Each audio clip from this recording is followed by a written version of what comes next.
We are told that vision is the founder's greatest asset, but what if that vision is actually a clinical red flag?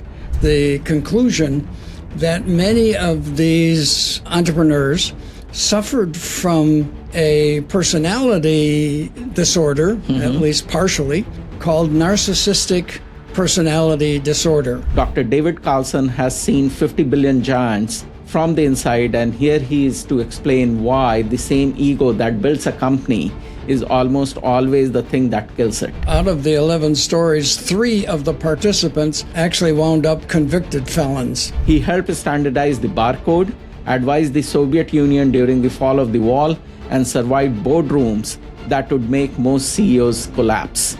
He is the chief jam cracker, the man you call when your company is successful, but the leadership is becoming a liability. What happens when the company you built starts crossing that line? Dr. Carlson just don't walk away. He faced the ultimate leadership crossroads. After I disclosed this, he said, well, they're such nice guys. I enjoy working with them. And so if they'd asked for the money, I would probably have given it to them. And I went home and told my wife, it's likely I will be terminated tomorrow. And that's exactly what happened. Today, we are discussing why loyalty can't sometimes be the founder's greatest mistake and why faking it till you make it is a slow-motion corporate disaster. In Elizabeth Holmes' case, it jeopardized her very livelihood, and she's now in jail. She got there using fake it till you make it to an extreme level. Yeah. And eventually the house of cards fell down.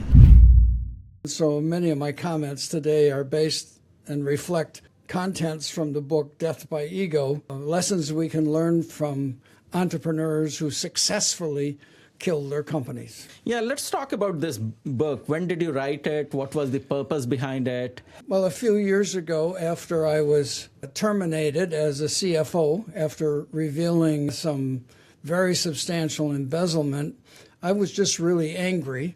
And I realized that I had experienced several situations of entrepreneurs who kind of lost their way. So I wrote and published the book, which is available on Amazon. But the other 11 stories are based on my experience. And I think it's interesting to note that out of the 11 stories, 3 of the participants actually wound up convicted felons. Wow, that's amazing. Yeah.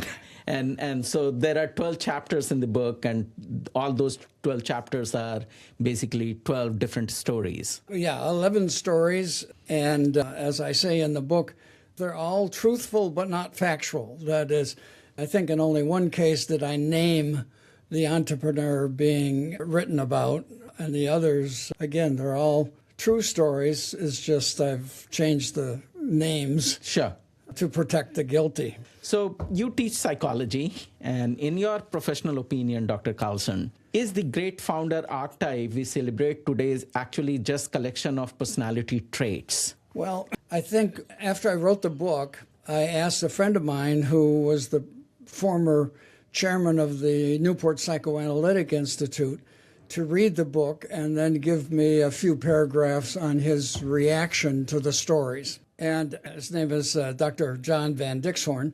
He did a wonderful job, so the foreword includes his comments. But among his comments is the conclusion that many of these entrepreneurs suffered from a personality disorder, at least partially, called Narcissistic Personality Disorder. It's in the DSM-5, which is the standard diagnostic and statistical manual for mental issues. And what's pointed out in the narcissistic personality disorder is there are 8 symptoms. Just to go through them quickly: grandiose sense of self-importance, frequent fantasies about having or deserving special treatment, belief in superiority, need for admiration, sense of entitlement, a willingness to exploit others, lack of empathy, and frequent envy of others. For this discussion, the most important and damaging to new businesses are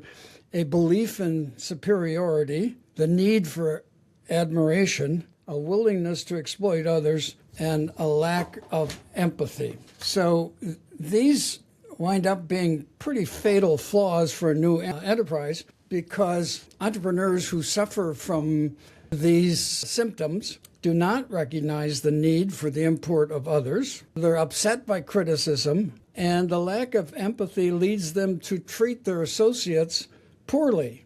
That is, there is no team sense in this structure. And so this personality trait can have various effects along the way. But the fundamental issue is that without a unwavering belief in one's ideas and potential value, one cannot move forward in the creation of new enterprises. So this is a dilemma that has, I think, been expressed in several organizations.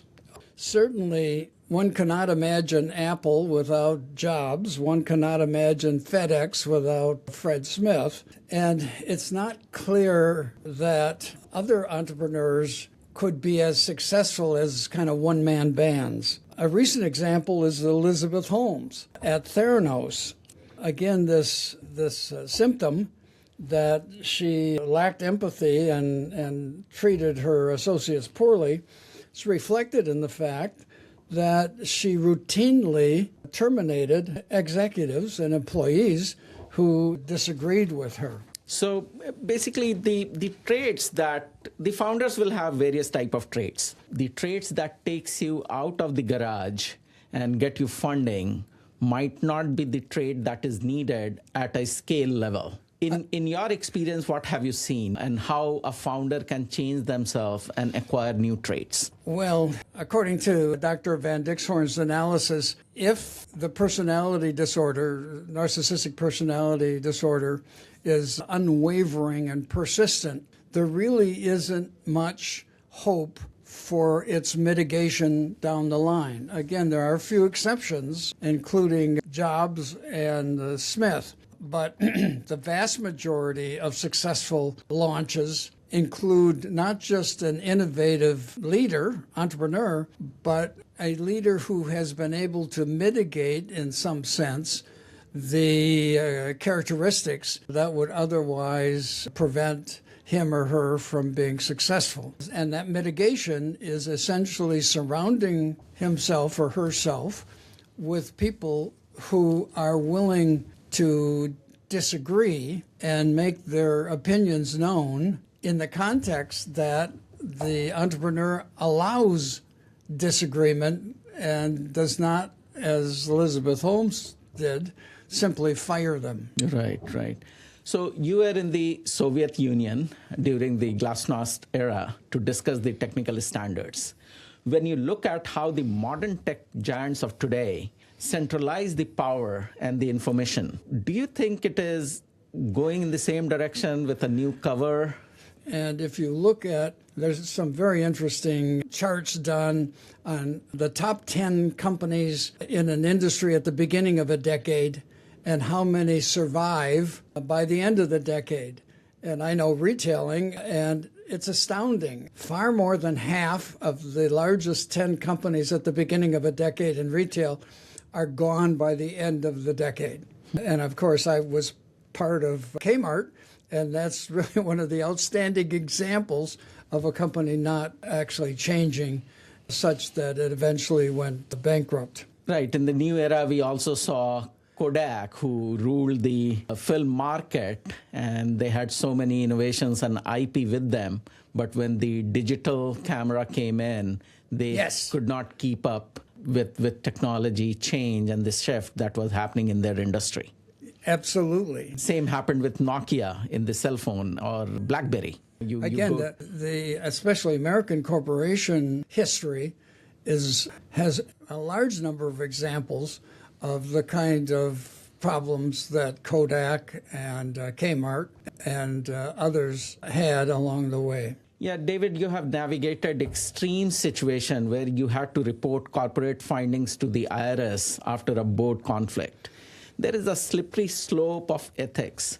how small necessary lies for investors eventually led to felony level financial misrepresentations? Well, the first hurdle is the hurdle of law. And one of the examples I give in the book is about an entrepreneur who was extremely gifted as a mechanical engineer, but he had no regard for the law. And I eventually brought in a friend who was a trial attorney for the IRS, and he discovered 7 areas where the entrepreneur, founder, had broken state and federal laws. So the first hurdle for making sure you're doing kind of the right thing is to make sure you're within the law, because the implications when you're not within the law are pretty severe. In this case, he went to jail, but his family lost all of their assets. The second issue is a more subtle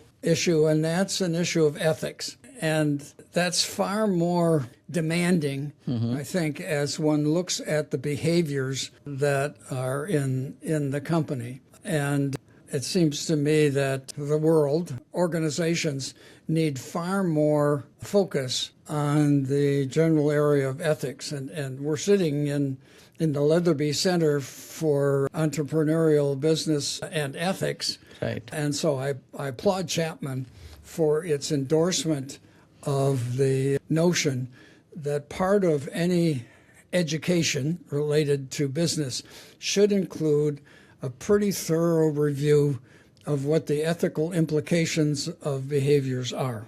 Right. So let's talk about the fiduciary duty and the founder loyalty.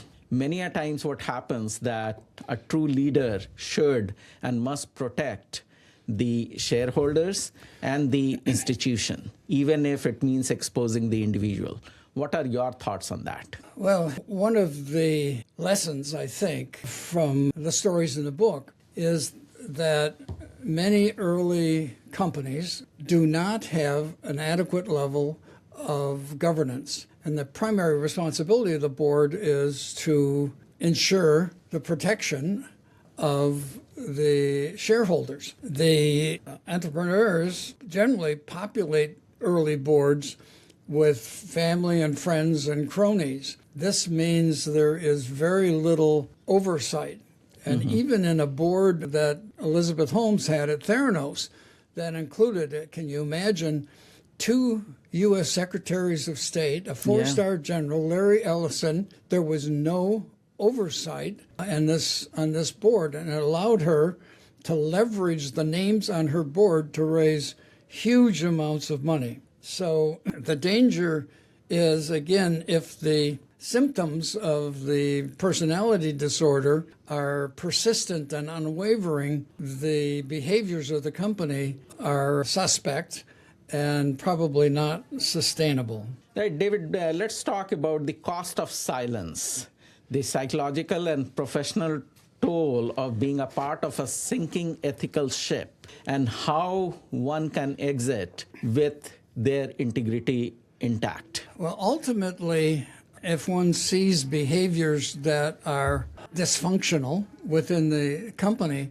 there are 2 or 3 alternatives, none of which are particularly good or popular. There certainly are cases where individuals have been whistleblowers and gone to members of the board. And as I said earlier, the way this book got started was I was operating as a chief financial officer. We had just raised several $1 million, and the representative of the venture fund, who was actually chairman of the board, asked me where the money went. And so I did a thorough analysis of the books for the 3 previous years. Right. And uncovered more than $2 million that had been taken out of the company by the 2 founders using direct payments that did not go through the tax system. I mean, it was just absolute fraud and embezzlement. I went to the chairman of the board, who had helped finance the company, and after I disclosed this, he said, well, they're such nice guys, I enjoy working with them. And so if they'd asked for the money, I would probably have given it to them. And I went home and told my wife, it's likely I will be terminated tomorrow. And that's exactly what happened. On the next day, my contract was terminated. Now, in that case, neither the founders went to jail, but the company, as you might expect, went bankrupt within a couple of years. Right.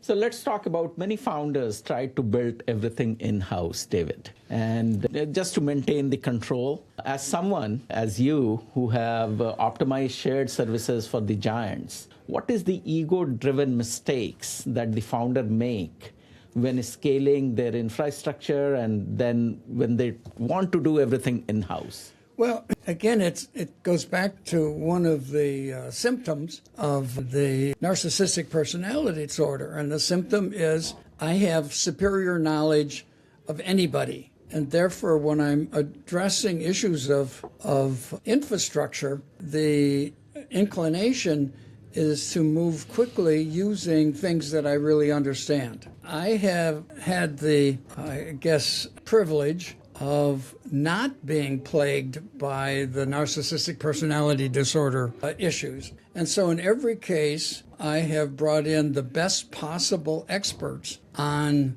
whatever technology was being deployed. I worked for a company that had grown very quickly, and the reliability, there were 120,000 online customers. The reliability of the network was in the range of 97, 98%. And the person to whom I was reporting would not commit to making it better. And so he was terminated, and I took his job. I appointed two of the best resources that I had and asked them to move the company into much higher reliability. In fact, the objective that I used each of the years I was there was two issues. One, there's one standard of performance, and it's flawless execution. And each year we would go halfway. The objective was halfway to flawless. So if we were at 99 one year, we'd be 99.5 the next.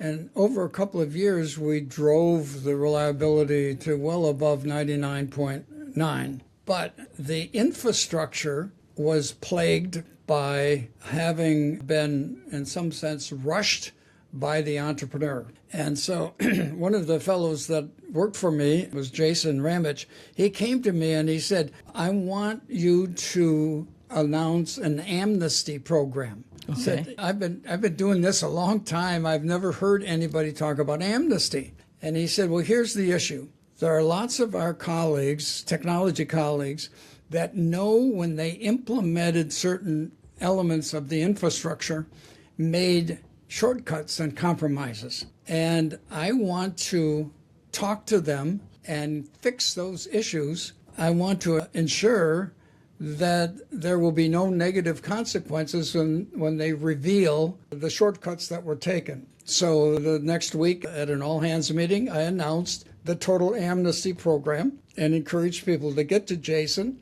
And that made a huge impact on the reliability of the networks. For sure. They took the top 5 issues and just killed them off one at a time. And so, again, it's easy for entrepreneurs who suffer from some aspect of narcissistic personality disorder to routinely compromise the long term by taking shortcuts. Right, I understand. So let's talk about the boards for a founder. Generally, the founder feel that the board are an annoyance and a hurdle. I'm sorry? Boards are annoyance and a hurdle in their growth, right? You argue that ego kills where governance is weak. So with that in mind, what are the specific governance infrastructure that a founder should put at a seed stage or a Series A stage funding? Again, the fundamental issue is that if a founder is too heavily plagued by the negative aspects of narcissistic personality disorder, he or she doesn't want additional governance. Again, one of the critical issues is that my knowledge is superior and I don't want people criticizing it. So one of the things I've had the opportunity to do is to go to the Stanford Rock Center for Corporate Governance. Okay. It's a joint program between the the Stanford Law School and Stanford Business School. And I came away from that even more zealous about corporate governance, because without it, one jeopardizes the entire organization, not just the early shareholders or the late shareholders, but the very corpus of the business itself. And again, every one of the stories in my book was plagued by the lack of governance. Even in the case of Henry Yoon at Gemstar TV Guide, the board simply did not exercise its responsibility.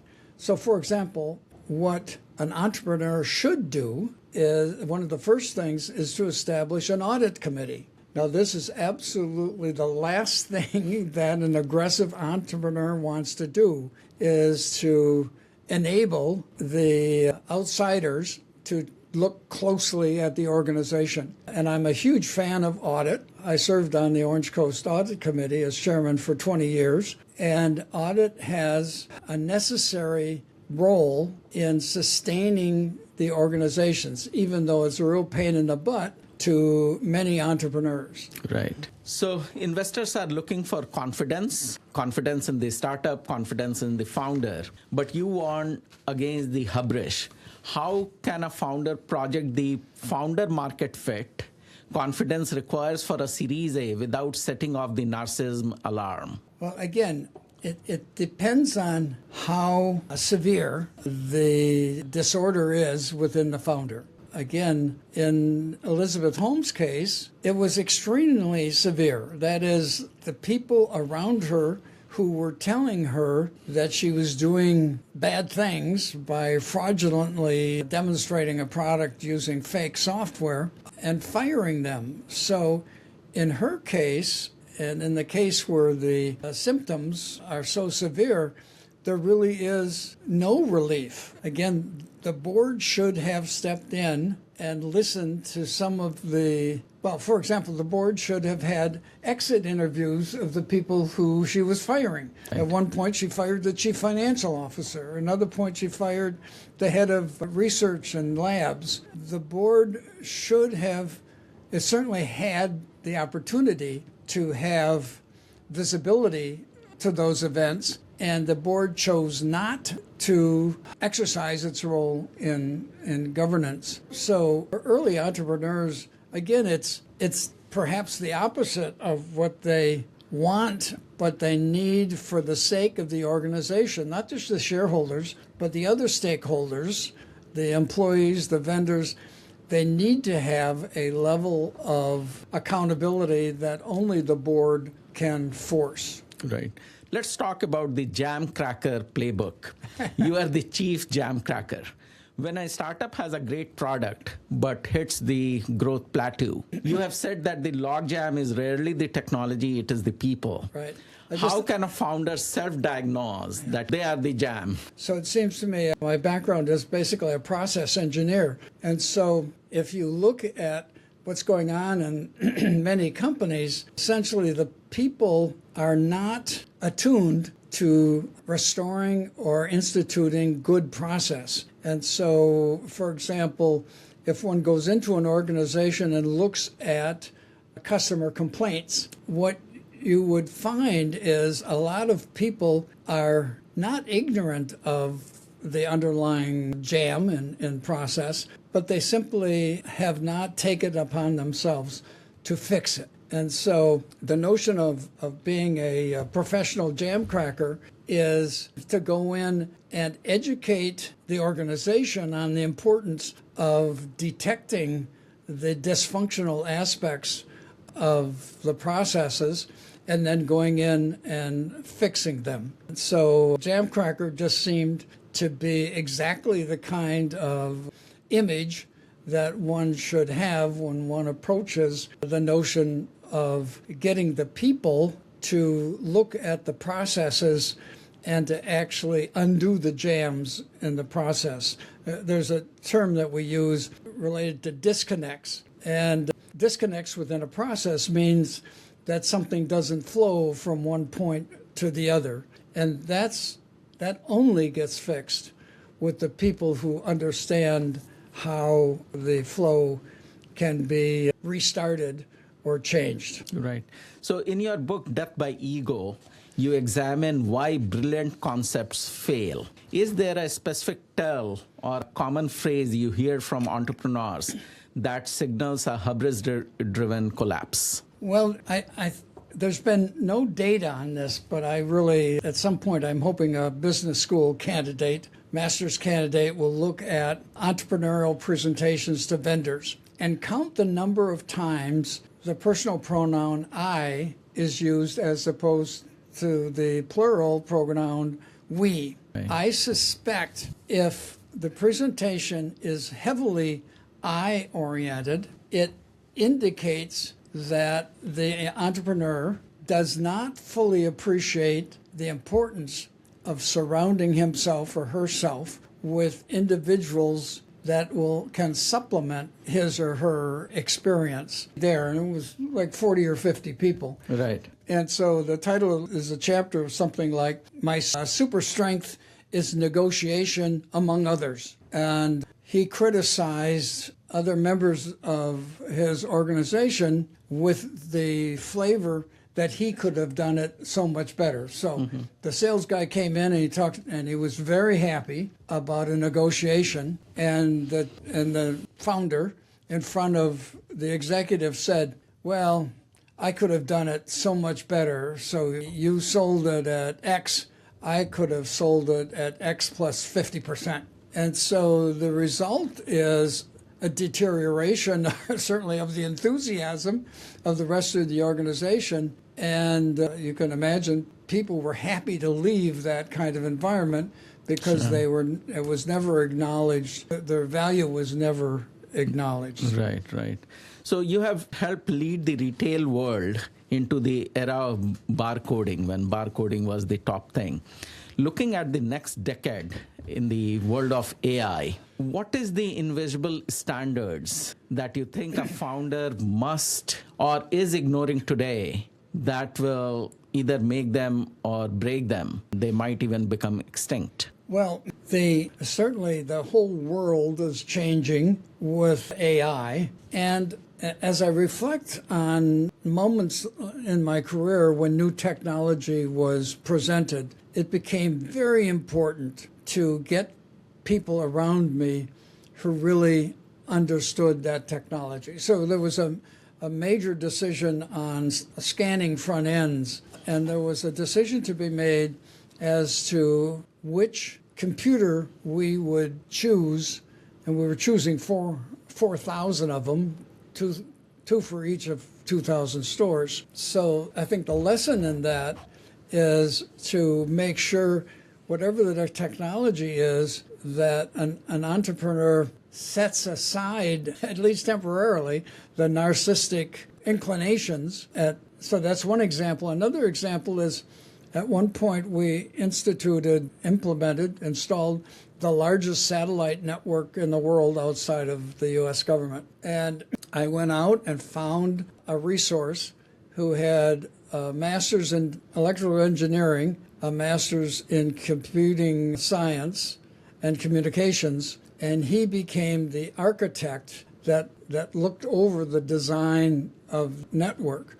So the network was extremely successful. I measured errors per billion bytes, and in four quarters, in the entire the first year, there was 0 defects in 20 or 30 billion bytes of information. But it reflected my success in getting the right resource attached to whatever new technology was coming. So I teach blockchain at the University of California, Irvine, and so a vast number of companies are certainly considering the advantages of the new blockchain technology. And my advice is to find someone who really understands that technology. So you're not just installing something that a vendor convinces you is really good. You've got to have a separate set of eyes and some expertise related to it. Right. So, David, let's talk about the blockchain technology and where it is going. What are the opportunity do you see for upcoming startup founders? What they can look into, where the future of blockchain is, what type of opportunities are out there for someone setting up a new startup in blockchain? Yeah. Well, at this point, it starts in 2009 with a white paper by a fellow, we still don't know who it was. He goes under the name of Satoshi Nakamoto. And so that's now 17 years ago. And so that was the first blockchain platform, and it's the platform on which Bitcoin operates. But since that time, there have been more than 1,000 additional blockchain platforms. So if someone is looking at how to record and sustain data and information that is not subject to being hacked or compromised, certainly one solution is blockchain. And but given that there are 1,000 platforms, one really needs to look closely at how it will be used, because there are some blockchains that specialize in certain areas. There's a subsidiary of the Linux Foundation, and they have a blockchain called Hyperledger, and I love it because ledger is basically what the blockchains are about, even though historically ledgers are not very entertaining or not very exciting.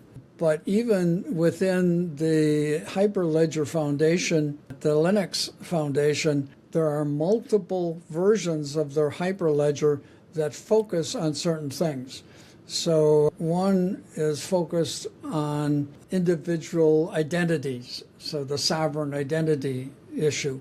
Another is focused on healthcare. So anyone who is starting a company and looking at blockchain needs to have some expert, as I had in the satellite world, as I had in the bus structure world, to help navigate the issues. And all of this is in the context of being able to mitigate the sense that my knowledge is superior to everybody else's. That's the starting point. One has to acknowledge that really there are some things I just don't know. And I'm happy over the last 45 years, I have often said, there's just so much I don't know, but I can find people to help.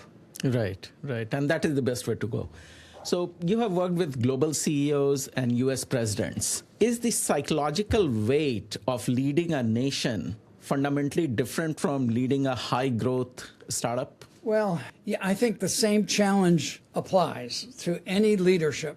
I think it's especially dangerous, for example, the leader of a country to say to everybody, I know more than the generals. And first of all, it's blatantly not true. But second, that attitude is a dangerous reflection of narcissistic personality disorder, because it prevents the leadership from surrounding himself or herself with people who will argue and not just agree with everything. Right. So the startup world thrives on faking it till you make it. Is there a scenario where selective transparency is actually a tool for survival, or a total honesty is only the sustainable way? Well, the best example, or maybe the worst example of fake it till you make it, is Elizabeth Holmes at Theranos. Yeah. So she asked that a special software application be written. So if she was giving a demonstration on a drop of blood and the system wasn't working, remember she said she could do 100 diagnostic tests with one drop of blood. So if she was demonstrating that and it wasn't working, she had a way of invoking a special piece of software that made it look like it worked. And the chief financial officer at Theranos knew that she was making a presentation to potential customers and investors in Germany. And when she came back from Germany, somebody came into his office and said, what she demonstrated in Germany was a fake. It did not work. She didn't tell the audience that it wasn't working. She invoked this special software that made it look like it worked. So that afternoon, this is a true story, it's in John Carreyrou's book called First Blood, I think. That afternoon, he told her, and she basically accused him of not being a team player, and she fired him.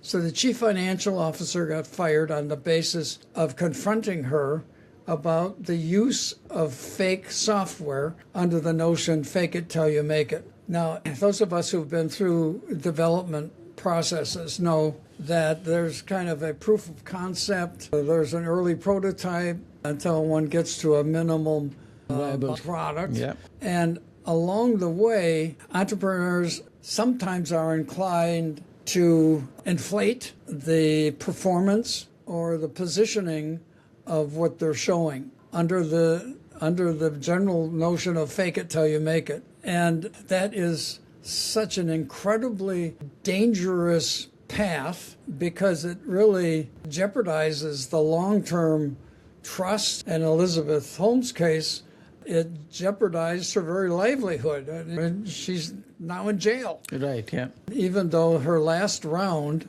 she raised, I think, $600 million at a $9 billion pre-money valuation. Yeah. And she got there using fake it till you make it to an extreme level. Yeah. And eventually the house of cards fell down. Yeah, yeah. Dave, how would you like to be remembered? The machines that you fixed, or the someone who has been proponent of ethics and moral high ground and doing everything up and up? Well, I have the experience quite often of hearing from executives and employees who have worked for me. And whenever I have asked someone to consider working for me, in every case I've gotten the reaction, yes, I'd be happy and privileged to do so. So I certainly would like to be remembered as an executive who fostered quality performance, but also fostered the humane treatment, respectful treatment of employees and colleagues. I think that's the first fundamental issue. At Ingram Micro, we did an employee evaluation all the time, and I scored the top score because people understood that I would not only would advocate for them, but I'd listen to them. I think the other aspect is this notion that I have never been afraid to admit when I don't know something. And one of my strengths has certainly been the ability to attract and retain people who knew so much more than I did, but it became important to the corporate world that they did. And I had their reliable, enthusiastic input. Yeah, great. Thank you so much, David,